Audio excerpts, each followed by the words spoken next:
Hello everybody, welcome to Rogue Legacy.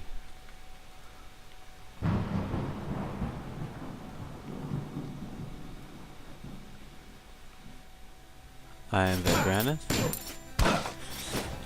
and I'm totally going to be playing this as a Let's Play. This game is so good. It is classic. It plays a lot like Castlevania, so it's got a nice classic feel to it. It's got a lot of good funny quirks to it as well.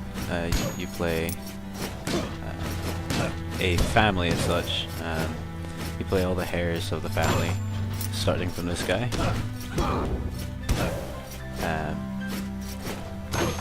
Yeah, and basically they all have disabilities, or not sometimes.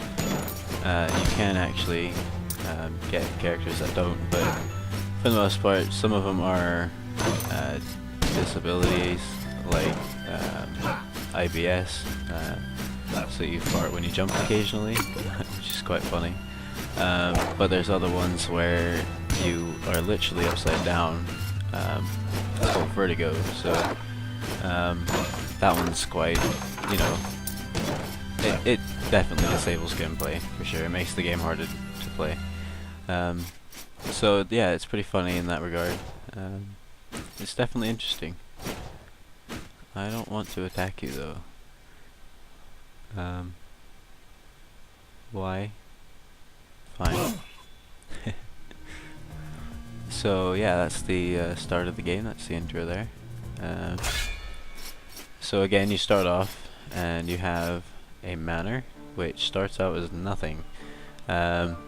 You can unlock things as you progress through the game, which you'll see in a second, but this is like the start area where you can unlock 3 different people, and they all appear here.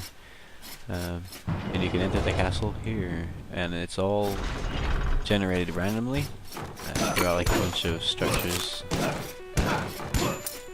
and there's a bunch of mobs throughout and stuff. It's pretty interesting. So, journal entry number 1. Treason! An assassin has wounded my father, the king. To bring order back to the kingdom, he has sent my siblings and I on a quest to save him. Together we will venture into the cursed woods and enter the Castle Hamson. This cursed castle has stood on the edge of the woods since time immemorial, but rumor says that within it dwells an item which will cure any ailment. Tonight I will get a head start over my brothers and sisters. I set forth on my quest while they lay asleep. To fail this quest would be an embarrassment to my name. So, all of these rooms are different and random. Oh, actually, I should probably show you the map. This is the map which you can actually view at any time. This is what I have generated, and it gets massive. Here there's 4 different areas throughout the whole different map, and they will get progressively harder.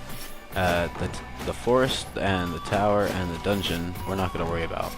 As you can see next to them, they'll have 1 square dot, or well, they have square dots next to them. Castle has 1, forest 2, tower 3, and dungeon 4. That's the order that you should play through them, and I'm going to follow that. I would like to try to get it done in 1 run and do all of it in 1 go. I highly doubt that'll happen, but we can see.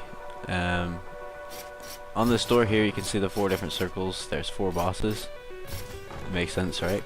1 for each area, so once you beat them, they're dead, you can't do them again. They appear here. I kinda don't like that, so I'd like to try to do it all in 1 go. That's particularly why. So if I kill the bosses, I'm going to try to do it in a boss run, and I'll try to do all the bosses in 1 go. I hope I do, because if I don't, that means I can't do it again, right? So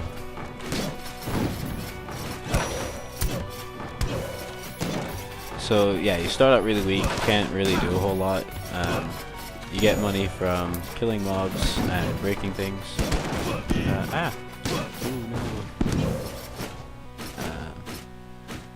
You get money in armor, especially from chests, and there are fairy chests as well, which are challenges. Some of them are actually quite hard to do. You can't really do them without special abilities. Some of them you can. They cost money, you have to buy them and unlock them. And once you unlock them, that's about it. Really, you can equip them at any time. You don't have to pay to re-equip them, and they'll have all kinds of different bonuses. Like you can fly eventually. Really, like here's one now. It's defeat all the enemies. So come here, guy. Man, these things are annoying. They fly through everything, and then they charge at you.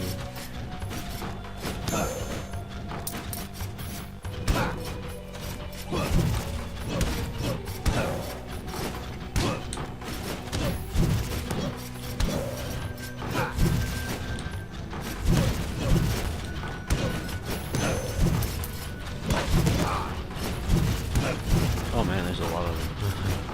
That's pretty crazy.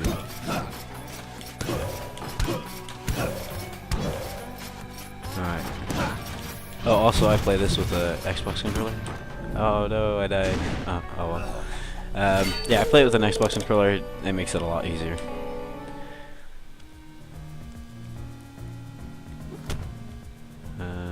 That's all my settings and stuff.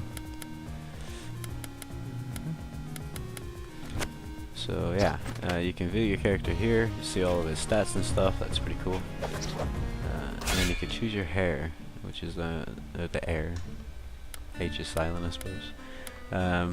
There's all kinds of different like classes. So there's mage, knight.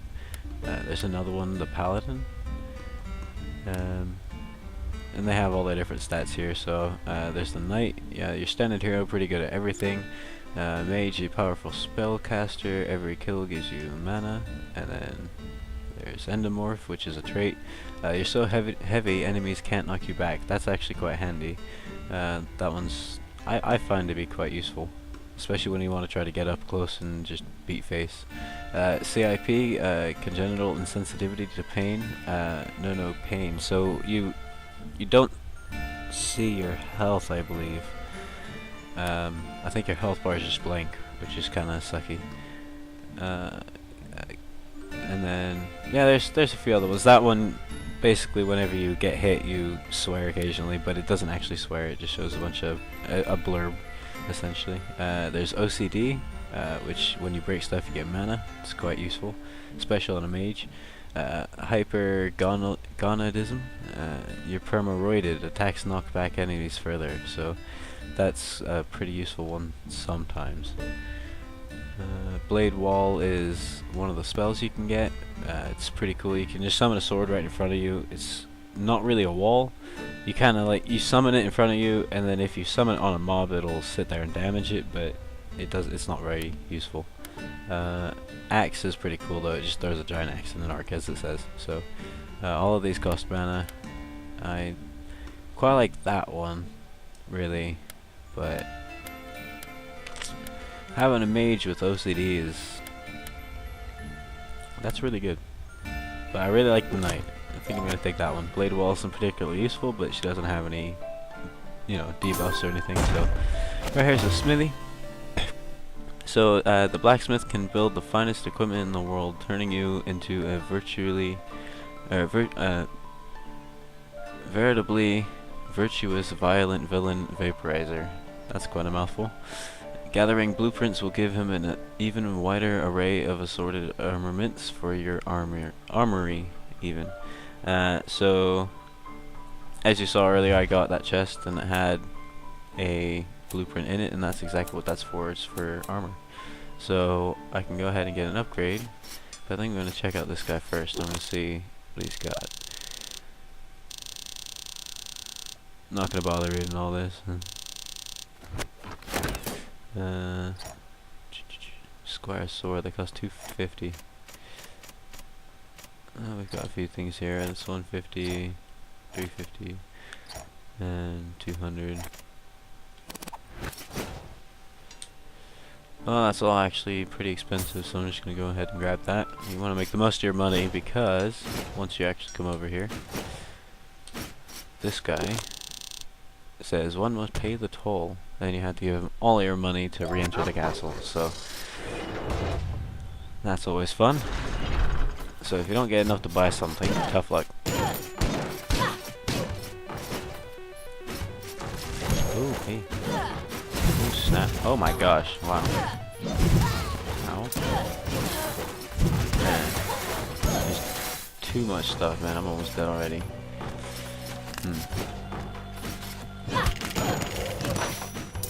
Yeah, this game is actually a roguelike, so it's meant to be incredibly hard. The aim of the game is just to die and make as much money as you can before you do.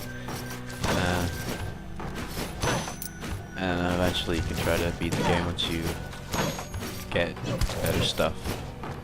But right now, I'm not going to worry about trying to beat anything, I'm just getting money mostly.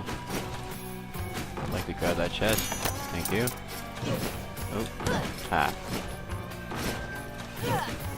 Oh.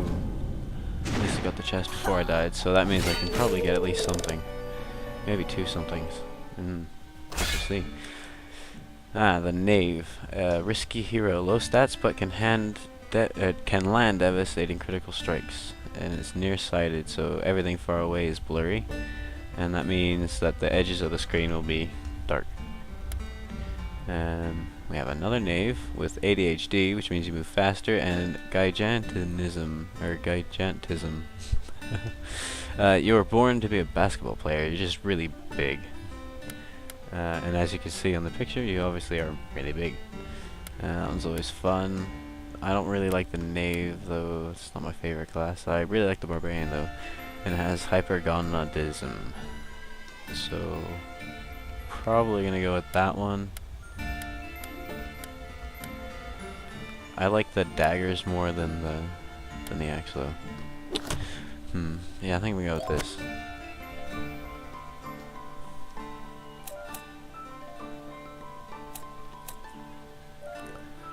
So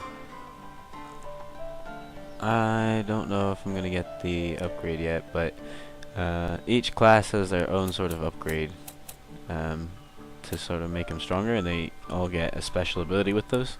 That one can knock back all incoming damage, and it has a pretty powerful shield, but I'm not playing that right now, so I don't know if I'm gonna worry about that.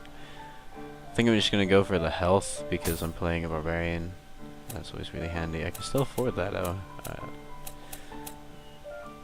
I also got 240s, so some armor wouldn't be terrible. Ooh, I think helm wouldn't be terrible. Ooh, that's only +5 magic. The other one was the helmet, and that gives me 20 health and 5 mana, so I'm gonna go with that one. It's much better. Also, here at the start, this is a training dummy, so you can just whack it. And its little captures at the top. And this is the wall thingy. As you can see, you summon it in front of you and then it damages it, but it also takes 15 mana, as it says in the corner, and then you cast it. I probably could have afforded another stat with that 90 though. But as you get things, the price of things goes up progressively, so you're not just getting a free ride there. Everything does get more expensive the more you buy, so that's definitely something to keep in mind. Ooh. Nice, he dropped 20. Wow.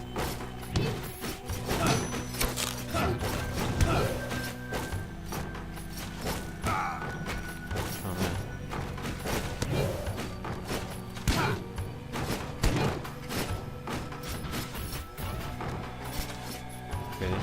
Well, you gotta be like right there.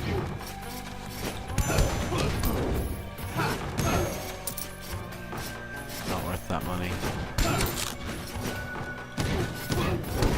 Ooh, that was close.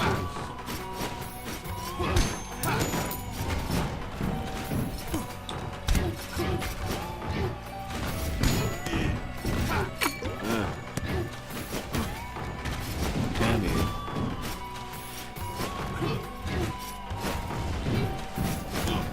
Wow, okay. I need to find some skills somewhere in a chest. I don't think they have it though. Not for how bad I'm playing, that is. Ooh. Ah, oh, okay, cool. Vault rune. So, yeah, those things are random as well. They're kind of scattered throughout the map. They're pretty neat. You can get all kinds of different things. You can get money, you can get runes, and you can get armor, schemes, all kinds of stuff. This is a teleporter, so I can go back to the start if I wanted to. And these rooms always have health on the left and mana on the right. Ooh, we're in the forest already. I don't think I'm ready for this. But I'll give it a shot. Oh god. Oh, skeleton's right below the people. Damn.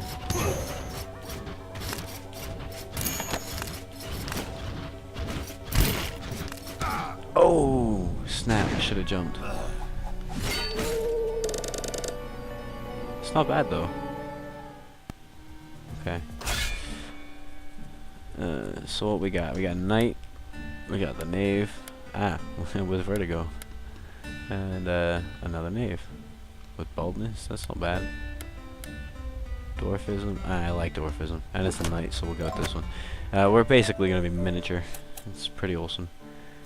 500 gold, that's quite a lot. I'm going to upgrade the Knight. Yep, now they're Paladins, and through rigorous training, Paladins have learned how to block blows from any direction. And I think I'm gonna get some armor for sure. You actually have a cap on how much you can get. I'm definitely gonna get the sword.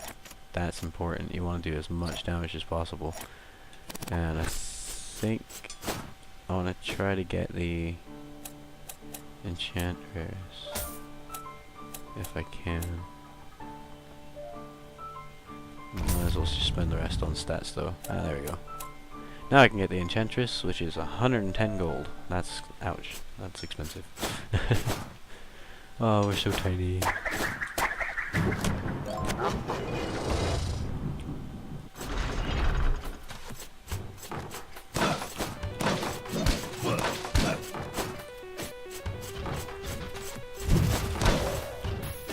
Oh, much better. We're doing a lot more damage now. So that's good. Ooh.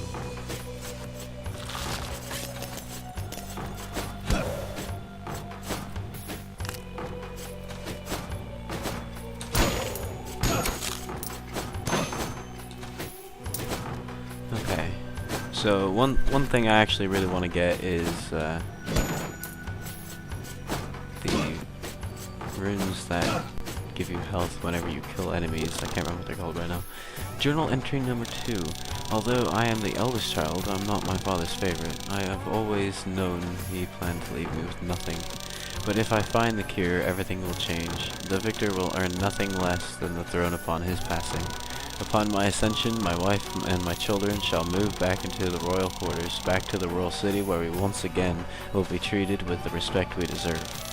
No longer will we stand for the gossip and petty slander of my cousins. The other dukes shall bow as we pass, but I am getting ahead of myself. I must keep my priorities clear, conquer the castle, find the cure, collect my reward.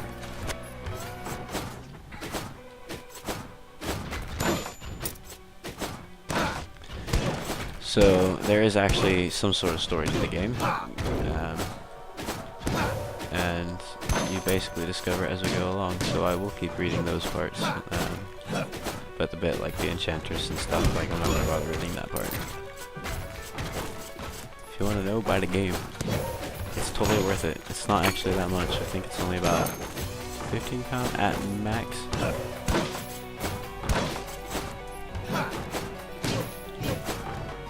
That's in Great Britain, obviously. In case you don't know your other currencies.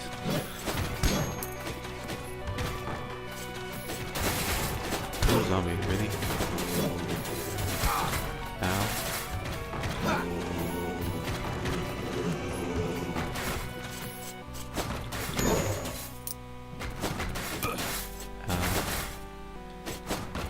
Well, what? Really? Fine.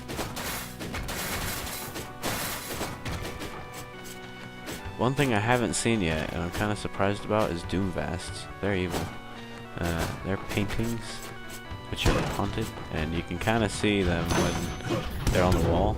Oh, ouch. They kind of wobble a little, but they're evil. So you gotta watch out for them. So pretty much if you see a painting, at least swing at it once. And if it doesn't do anything, you can trust it. So we got a Barbarian with IBS and Scythe, so that's probably the most likely one for me that I'll choose anyway. Knave, Gigantism. I quite like Gigantism though. That's a really good one, but I don't know. I think I'm gonna call it though for this episode. So thank you guys for watching. I hope you guys enjoyed. Really, honestly, check this game out. It's absolutely fantastic. I've actually had a save before this. I ended up playing up to level 139, I think my character was at the end. And I had played over like 100 different characters, so it's definitely fun.